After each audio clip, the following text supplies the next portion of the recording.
ಹಂಗೆ ಹಿಂಗೆ ಆಡ್ಕೊಂಡು 5ನೇ ದಿನದ ಚಾಲೆಂಜ್ವರೆಗೂ ಬಂದೇ ಬಿಟ್ಟೆ. ನಾನು ಈ 7 ದಿನದ ಚಾಲೆಂಜ್ನ ಮುಗಿಸಿ ಫಿಟ್ ಆಗ್ತೀನೋ ಇಲ್ವೋ ಗೊತ್ತಿಲ್ಲ. ಸಂತ ಆಗೋ ಎಲ್ಲ ಸಾಧ್ಯತೆಗಳು ಕಾಣ್ತಾ ಇದ್ದಾವೆ. ಊಟಕ್ಕೆ ಕೊಡೋ ಉಪ್ಪಿನಕಾಯಿ ಥರ ಕಂಟೆಂಟ್ನ ಉಪ್ಪಿನಕಾಯಿ ಥರ ಕೊಟ್ಟು ಕೆಲವೇ ಸೆಕೆಂಡ್ಗಳಲ್ಲಿ ವರ್ಕೌಟ್ನ ತೋರಿಸಿ ಮುಗಿಸ್ತಾ ಇದ್ದೀನಿ. ಯಾರು ರಿಚ್ಚು, ಇವನು ಸಿರಿವಂತ ಬಡವ ಅನ್ನೋದು ಏನೂ ಇಲ್ಲ. ಇವಕ್ಕೆ ಇಷ್ಟ ಬಂದವ್ರನ್ನೆಲ್ಲ ಲವ್ ಮಾಡ್ಕೊಂಡು ಇವ್ರು ಚೆನ್ನಾಗಿದೆ. ಅವಳು ಏನು ಸ್ಟೇಟಸ್ ಗಿಟಸ್ ಏನು ನೋಡಲ್ಲ ಇವ್ರದ. ಇವರು ಅಷ್ಟೇ ಸ್ಟೇಟಸ್ ಏನು ನೋಡಲ್ಲ. ಎಲ್ರಿಗೂ ಶುಭೋದಯ ಬಂಧುಗಳೇ. ಇವತ್ತು ನನ್ನ 7 ಡೇಸ್ ಚಾಲೆಂಜ್ನ 5ನೇ ದಿನ. ನಿನ್ನೆ ಒಂದು ಸ್ವಲ್ಪ ಓವರ್ ಕಾನ್ಫಿಡೆನ್ಸ್ ಆಗಿ ಸಿಕ್ಕಾಪಟ್ಟೆ ಡಿಪ್ಸು ಮತ್ತು ಸ್ವಲ್ಪ ಎಕ್ಸಸೈಸ್ನ ಮಾಡಿದ್ರಿಂದ ಕೈ ಎತ್ತಕ್ಕಾಗ್ತಾಯಿಲ್ಲ. ಅದು ಹೊಸ ಎಕ್ಸಸೈಸ್ ಅಲ್ವಾ, ಜಾಗಿಂಗೇ ಮಾಡಿದ್ದೀವಿ ಅಂತಂದು ಇರ್ತಿರಲಿಲ್ಲ. ಈ ಭಾಗಗಳು ಸಿಕ್ಕಾಪಟ್ಟೆ ನೋವ್ತಾ ಇದ್ದಾವೆ.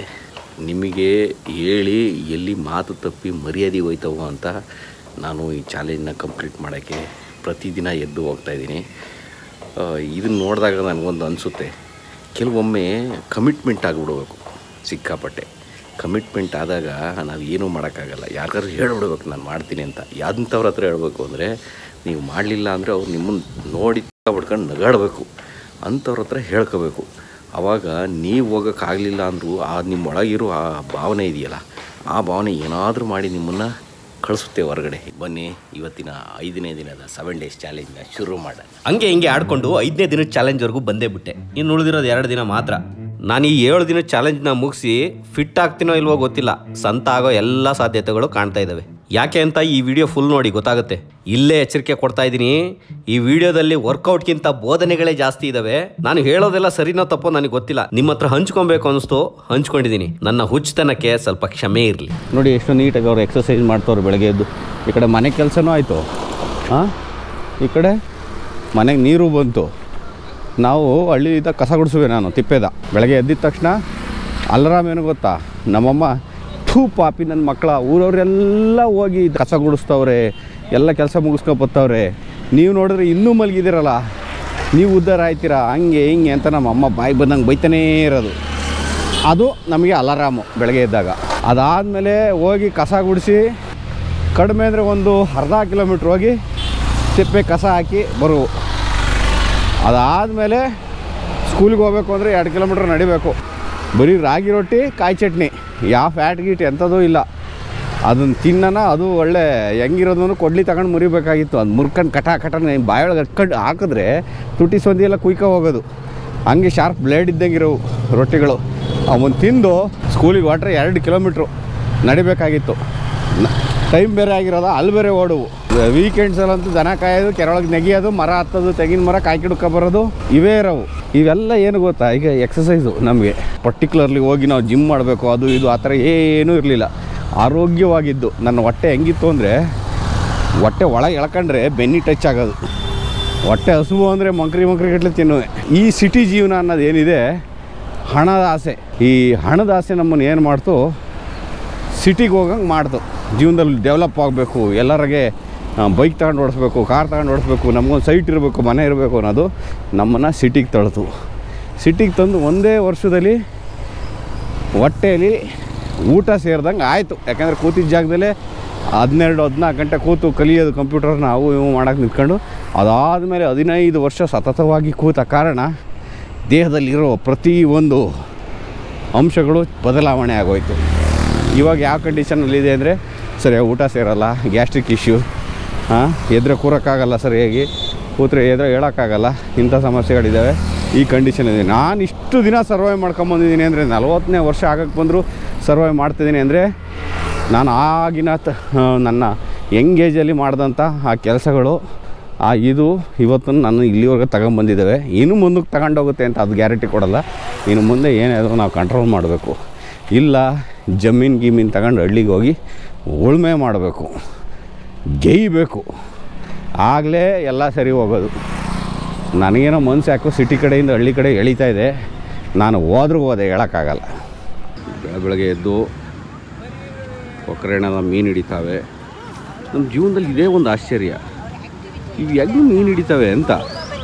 ಅಲ್ಲಿ ನೋಡಿ, ಇಲ್ಲಿ ಇರೋದು ಒಂದು ಕೊಕ್ಕರೆ ಅಪ್ಪ, ಒಳ್ಳೆ ಚಿಮಣಿ ಇದ್ದಂಗೆ ಐತೆ ಎತ್ತಕ್ಕೆ. ಒಂದು ಚಿಮಟ ಅಂತೀವಲ್ಲ ಹಂಗೆ ಐತೆ. ಹುಡುಕಿ ರಾಪ್ ಅಂತ ಕೂಕಿ ಮೀನು ಹಿಡ್ಕೊ ತಿಂತವೆ. ನಮ್ಮ ಹತ್ರ 10 ಬೆರಳಿದ್ರೂ ಕಾಲ ಹತ್ರ ಸತ್ತು ಬಿದ್ದಿರೋ ಮೀನು ಹಿಡಿಯೋಕ್ಕಾಗಲ್ಲ, ಬದುಕಿರೋದು ಅಲ್ಲಿ. ಅದು ಹೆಂಗೆ ಹಿಡಿತಾವಪ್ಪ ಇವು ಒಂದು ಕೊಕ್ಕಿಲಿ. ಭಗವಂತ ನಮಗೂ ಏನೇನೋ ಟೆಕ್ನಿಕ್ ಕೊಟ್ಟವನೇ. ನಾವೇನು ಮಾಡಿದ್ವಿ, ನಮ್ಮದೇ ಆವಿಷ್ಕಾರಗಳ ಜೊತೆ ಪ್ರಕೃತಿಯಿಂದ ದೂರ ಹೊರಟ್ಮೇಲೆ ಏನೇನೋ ಆವಿಷ್ಕಾರಗಳು ಕಲ್ತ್ಕೊಂಡು ನಮ್ಮ ಲೈಫ್ ಸ್ಟೈಲಿಗೆ ನಾವು ಕೃತಕವಾಗಿ ನಾವು ಅಡ್ಜಸ್ಟ್ ಆಗಕ್ಕೆ ಹೋಗ್ತಾಯಿದ್ದೀವಿ. ಅದು ನಮಗೆ ಅಡ್ಜಸ್ಟ್ ಆಗ್ತಾಯಿಲ್ಲ. ಪ್ರಕೃತಿ ಹೆಂಗಿದೆ ಅದ್ರ ಜೊತೆ ಹೋಗ್ಬಿಟ್ರೆ ಜೀವನ ತುಂಬ ಚೆನ್ನಾಗಿರುತ್ತೆ ಅನ್ನೋದು ನನ್ನ ಭಾವನೆ. ಇರುವೆಗಳು ಗೂಡು ಕಟ್ತಾವಪ್ಪ. ನಾವು ಬದುಕೋಕ್ಕೆ ಮನೆ ಬೇಕು ಅಂತ ಮನೆ ಕಟ್ಕೊಂಡು ಆ ಮನೆಗೆ EMI ಕಟ್ಟಬೇಕು ಅಂತ ಕೆಲ್ಸಕ್ಕೆ ಹೋಗಿ EMI ಕಟ್ಟೋಕ್ಕೆ 25-30 ವರ್ಷ ಕೆಲಸ ಮಾಡ್ತಾನೆ ಇರ್ತೀವಿ. ಇಷ್ಟ ಇಲ್ದಿರೋ ಕೆಲಸನ ಮನ್ಸಿಗೆ ಒಪ್ತಾರಲ್ಲ. ಆ ಮನೇಲಿ AC, ಕರೆಂಟ್ ಬಿಲ್ಲು, ದಿನಸಿ ಸಾಮಾನು, ಹಾಸ್ಪಿಟಲ್ಲು, ಅವನ್ನೆಲ್ಲದನ್ನು ಮೇಂಟೈನ್ ಮಾಡೋದಕ್ಕೋಸ್ಕರ ಏನು ಮಾಡಿದ್ವಿ, ಕೆಲಸಕ್ಕೆ ಹೋಗ್ತೀವಿ. ಇಷ್ಟ ಇಲ್ದಿರೋ ಕೆಲಸ ಮಾಡ್ತಾಯಿದ್ದೀವಿ. ಜೀವನ ಪರ್ಯಂತ ಜೈಲಲ್ಲೇ ಇರ್ತೀವಪ್ಪ ಕೆಲಸ ಮಾಡ್ಕೊಂಡು. ಮತ್ತು ಇನ್ನೇನಿದೆ, ಇದನ್ನೇ ಹೇಳಿದ್ದೆ ನಾನು, ಪ್ರಕೃತಿ ಸಿಸ್ಟಮ್ನೇ ಇನ್ಬ್ಯಾಲೆನ್ಸ್ ಮಾಡೋಕೆ ಹೊರಟು ನಮ್ಮ ಲೈಫೇ ಇನ್ಬ್ಯಾಲೆನ್ಸ್ ಆಗೋಯ್ತು. ಇದು ನಾನು ಅಂದ್ಕೊಂಡಿರೋ ಭಾವನೆ. ಬೇರೆಯವ್ರ ಭಾವನೆ ಬೇರೆ ಬೇರೆ ಇರುತ್ತೆ. ನಾನು ಅಂದ್ಕೊಂಡಿದ್ದೆ ಸರಿ ಅಂತ ನಾನು ಅನ್ನಲ್ಲ. ನನ್ನ ಮಟ್ಟಿಗೆ ಇದು ನನಗೆ ಮಾತ್ರ ಸರಿ ಅನ್ನಿಸ್ತಾ ಇದೆ ಅಷ್ಟೇ. ನೋಡಿ, ಇಲ್ಲಿ ಲೇಡೀಸು ನಮ್ಮ ಮನೆ ಇಷ್ಟು ಕಟ್ಟಿದ್ದೀವಿ, ಇಷ್ಟು ಬಾಡಿಗೆ ಕೊಟ್ಟಿದ್ದೀವಿ, ಹಂಗೆ ಹಿಂಗೆ ಅಂತ ಮಾತಾಡ್ಕೊಂಡು ಹೋಯ್ತವ್ರೆ. ನನ್ನ ಹತ್ರ ಇಷ್ಟು ದುಡ್ಡಿದೆ ಅನ್ನೋದ್ರ ಮೇಲೆ ಅವ್ರಿಗೆ ಕಾನ್ಫಿಡೆನ್ಸ್ ಬಿಲ್ಡ್ ಆಯ್ತಾಯಿದೆ ಎಲ್ಲರಿಗೂ. ಮನುಷ್ಯನ ಸಂತೋಷ ನಿರ್ಧಾರ ಆಗೋದೇ ದುಡ್ಡಿನ ಮೇಲೆ ಆಗೈತೆ. ಈಗ ನನಗೇನು ಬೇಕು ನನ್ನ ಸಂತೋಷಕ್ಕೆ ಅನ್ನೋದಕ್ಕಿಂತ ಈ ಥರರು ನನ್ನನ್ನು ನೋಡಿ ನನ್ನ ಬಗ್ಗೆ ಹೆಂಗೆ ಅಭಿಪ್ರಾಯ ವ್ಯಕ್ತಪಡಿಸ್ತಾರೆ, ನನ್ನನ್ನು ವಾವ್ ಇವ್ರು ಗ್ರೇಟು ಅಂದಾಗ ನಮ್ಮೊಳಗಿರೋ ಸಂತೋಷ ನಿರ್ಧಾರ ಆಗ್ತಾಯಿದೆ. ಇವತ್ತು ನಮ್ಮ ಸಂತೋಷ ನಮ್ಮ ಕೈಲೇ ಇಲ್ಲ. ನಿನ್ನ ಹತ್ರ ಎಷ್ಟೈತ ಸೈಟು? ನೀನು ಬೆಂಗಳೂರಲ್ಲಿದ್ದೀಯ ಇಷ್ಟು ವರ್ಷ, ಒಂದು ಸೈಟ್ ಮಾಡ್ಕೊಂಡಿದ್ದ ನೀನು. ಆದರೂ ಒಳ್ಳೆ ಫಿಗರ್ನ ಮದುವೆ ಆಯ್ತೀಯ. ಇಷ್ಟಪಟ್ಟಿದ್ದು ಹುಡುಗಿರ್ನೆಲ್ಲ ಮದುವೆ ಆಯ್ತೀರ. ಹೆಂಗೋ ಸಾಧ್ಯ ಇದು? ಒಂದು ಮದುವೆ ಅಲ್ಲ, 2, 3, 4 ಸೀಸನಿಗೆ ತಕ್ಕನಾಗೆಲ್ಲ ಲವ್ ಮಾಡಿ ಮದುವೆ ಆಗ್ತೀರ. ಮಾನವರಾಗಿ ನಮಗೆ ಇಷ್ಟು ಕಷ್ಟಪಟ್ಟು ದುಡ್ಡು ಮಾಡಿ ಇವೆಲ್ಲ ಮಾಡಿದ್ರು ನಮಗೆ ಒಂದು ಫಿಗರ್ಗಳು ಬೀಳ್ತಾಯಿಲ್ಲ. ನಿಮ್ಗೆ ಹೆಂಗೋ ಸಾಧ್ಯ? ನೀವು ನನಗನ್ಸುತ್ತೆ ನಿಮ್ಮನ್ನು ನಂಬೋಕ್ಕಿಂತ ದೇವ್ರನ್ನ ನಂಬಿಟ್ಟಿದ್ದೀರಾ. ಆ ಪ್ರಕೃತಿ ಸಿಸ್ಟಮ್ ಏನಿದೆ ಅದನ್ನೇ ಫಾಲೋ ಮಾಡ್ತಾಯಿದ್ದೀರಾ. ಹಂಗಾಗಿ ನಿಮ್ಗೆ ಇವೆಲ್ಲ ಸಾಧ್ಯ ಆಗಿದೆ ಅನ್ಸುತ್ತೆ. ನಿಮ್ಮ ಜೀವನ ತುಂಬ ಚೆನ್ನಾಗಿದೆ. ಹಿಂಗೆ ಇದ್ಬಿಡಿ. ನೀವು ಇಷ್ಟ ಬಂದು ಹುಡುಗಿರ್ನೆಲ್ಲ ಲವ್ ಮಾಡ್ಬೋದು ನೀವು. ಯಾರು ರಿಚ್ಚು, ಇವನು ಸಿರಿವಂತ ಬಡವ ಅನ್ನೋದು ಏನೂ ಇಲ್ಲ. ಇವಕ್ಕೆ ಇಷ್ಟ ಬಂದವ್ರನ್ನೆಲ್ಲ ಲವ್ ಮಾಡ್ಕೊಂಡು ಇವ್ರು ಚೆನ್ನಾಗಿದೆ. ಅವಳು ಏನು ಸ್ಟೇಟಸ್ ಏನು ನೋಡಲ್ಲ ಇವ್ರದ್ದು. ಇವರು ಅಷ್ಟೇ ಸ್ಟೇಟಸ್ ಏನು ನೋಡಲ್ಲ. ಮಧ್ಯಾಹ್ನದ ಊಟ ಯಾವುದು ಅನ್ನೋದು ಗೊತ್ತಿರಲ್ಲ. ಈಗ ಹೊಟ್ಟೆ ತುಂಬಿತು, ಜೀವನ ಎಂಜಾಯ್ ಮಾಡಬೇಕು. ಇಷ್ಟಪಟ್ಟವ್ರ ಜೊತೆ ಎಂಜಾಯ್ ಮಾಡ್ಕೊಂಡು ಆರಾಮಾಗಿರ್ತವೆ. ಆ ಸೊಂಟನ್ನು ಇದ್ರ ಮೇಲೆ ಕೊಟ್ಬಿಟ್ಟು ಮಲಗಿಬಿಟ್ಟು ಆಕಾಶ ನೋಡ್ತಿರೋರು ಯಾರೂ ಇಲ್ಲ. ಇವತ್ತು ಬೇಗ ಬಂದುಬಿಟ್ಟಿದ್ದೀನಿ 6 ಗಂಟೆಗೆ. ಶವಾಸನದಲ್ಲಿ ಮಲಗಿರೋ ನಮ್ಮ ಹಿರಿಯರಿಗೆ ವಂದಿಸುತ್ತಾ 1ನೇ ರೌಂಡ್ ಮುಗಿದಿದೆ. 2ನೇ ರೌಂಡಿಗೆ ರೆಡಿ ಆಗ್ಬಿಡೋಣ. ಈಗ ಈ ವಿಡಿಯೋನ ಇಲ್ಲಿವರೆಗೆ ನೀವು ನೋಡ್ತಾ ಇದ್ದೀರಾ ಅಂತ ಅಂದರೆ ನನ್ನ ಬೋಧನೆಗಳನ್ನ ನನಗಿಂತ ಸೀರಿಯಸ್ ಆಗಿ ನೀವೇ ತಗೊಂಡಿದ್ದೀರಾ ಅಂತ ಅರ್ಥ ಆಯಿತು. ನನ್ನ ವಿಚಾರಗಳಿಗೆ ಗೌರವ ಕೊಟ್ಟಿದ್ದಕ್ಕೆ ನಿಮಗೆ ನನ್ನ ಹೃದಯಪೂರ್ವಕ ಧನ್ಯವಾದಗಳು. ಈ ಕಂಟೆಂಟ್ ಬಂದು ವರ್ಕೌಟ್ದು, ಆದರೆ ನಾನು ವರ್ಕೌಟ್ಗಿಂತ ಜಾಸ್ತಿ ಪುಳ್ಳಂಗವಿನೇ ಬಿಟ್ಟಿದ್ದೀನಿ. ಊಟಕ್ಕೆ ಕೊಡೋ ಉಪ್ಪಿನಕಾಯಿ ಥರ ಕಂಟೆಂಟ್ನ ಉಪ್ಪಿನಕಾಯಿ ಥರ ಕೊಟ್ಟು ಕೆಲವೇ ಸೆಕೆಂಡ್ಗಳಲ್ಲಿ ವರ್ಕೌಟ್ನ ತೋರಿಸಿ ಮುಗಿಸ್ತಾ ಇದ್ದೀನಿ. ಇವತ್ತು 4 ಸುತ್ತು ವಾಕು, 50 ಹ್ಯಾಂಡ್ ಸ್ಟ್ರೆಚ್ಚು, ನೆಲದ ಮೇಲೆ ಕುಕ್ಕರ್ಸ್ಕೊಂಡು ಕುಕ್ಕರ್ಗೆಲ್ಲ ಹಾಕಿ ನಡೆದು 30 ಬಸ್ಕಿ ಹೊಡೆದು 25 ಡಿಪ್ಸು, 1 ಕಿಲೋಮೀಟ್ರ್ ಓಡಿ ಸುಸ್ತಾಗಿ ಮನೆಗೆ ಬಂದೆ. ನನ್ನ 7 ಡೇಸ್ ಚಾಲೆಂಜ್ನ 5ನೇ ದಿನ ಇವತ್ತಿಗೆ ಮುಕ್ತಾಯ ಆಗಿದೆ. ನನಗೆ ಕ್ಯೂರಿಯಾಸಿಟಿ ಇದೆ, ಎಷ್ಟು ಜನ ಚಾಲೆಂಜ್ನ ನನ್ನ ಜೊತೆನೇ ಮಾಡ್ತಾಯಿದ್ದೀರೋ ಏನೋ ಅಂತ ತಿಳ್ಕೊಳ್ಳೋಕ್ಕೆ. ಯಾಕಂದರೆ ಎಷ್ಟೋ ಸರಿ ಮದ್ಯಪಾನ ಮತ್ತು ಜಂಕ್ ಫುಡ್ಡು ಅವು ಇವು ತಿಂದು ನಿಮಗೆ ಪ್ರೇರೇಪಣೆ ನೀಡಿ ಹೋಗೋದು ತಿನ್ನೋ ಅಂಥ ಮೋಟಿವೇಶನ್ ಕೂಡ ಮಾಡಿದ್ದೀನಿ. ಅದನ್ನ ಆ್ಯಕ್ಚುಲಿ ಅಂಥದ್ದನ್ನೆಲ್ಲ ಸಜೆಸ್ಟ್ ಮಾಡಬಾರ್ದು, ಬಟ್ ನನ್ನ ಲೈಫ್ ಸ್ಟೈಲ್ನ ನಾನು ತೋರಿಸೋಂಥ ಪ್ರಯತ್ನ ಮಾಡಿದ್ದೀನಿ. ಇದು ನಿಮಗೆ, ನಿಮ್ಮ ಕುಟುಂಬಕ್ಕೆ, ಮುಂದೆ ಬರತಕ್ಕಂಥ ನಮ್ಮ ಜನ್ರೇಷನ್ ಏನಿದೆ ಅವಕ್ಕೆ ಎಲ್ಲದಕ್ಕೂ ಒಳ್ಳೆಯದಾಗೋಂಥದ್ದು. ನನಗೊಂದು ಕ್ಯೂರಿಯಾಸಿಟಿ ಇದೆ, ಎಷ್ಟು ಜನ ಎಲ್ಲ ಈ ಚಾಲೆಂಜ್ ಅಕ್ಸೆಪ್ಟ್ ಮಾಡಿ ನನ್ನ ಜೊತೆ ಚಾಲೆಂಜ್ ಮಾಡ್ತೀರಾ ಅಂತ ನೋಡೋಕ್ಕೆ. ಯಾಕೆಂದರೆ ಇದೊಂದು ನನ್ನ ಮನಸ್ಸಲ್ಲಿ ಅನ್ನಿಸ್ತಾ ಇದೆ, ಒಂದು ಒಳ್ಳೆ ಅಭ್ಯಾಸ. ಇದೆಲ್ಲರೂ ಇಟ್ಕೊಂಡ್ರೆ ಎಲ್ಲರೂ ನನ್ನನ್ನು ಫಾಲೋ ಮಾಡಿದ್ರು ಒಳ್ಳೆಯದಾಗುತ್ತೆ ಅಂತ.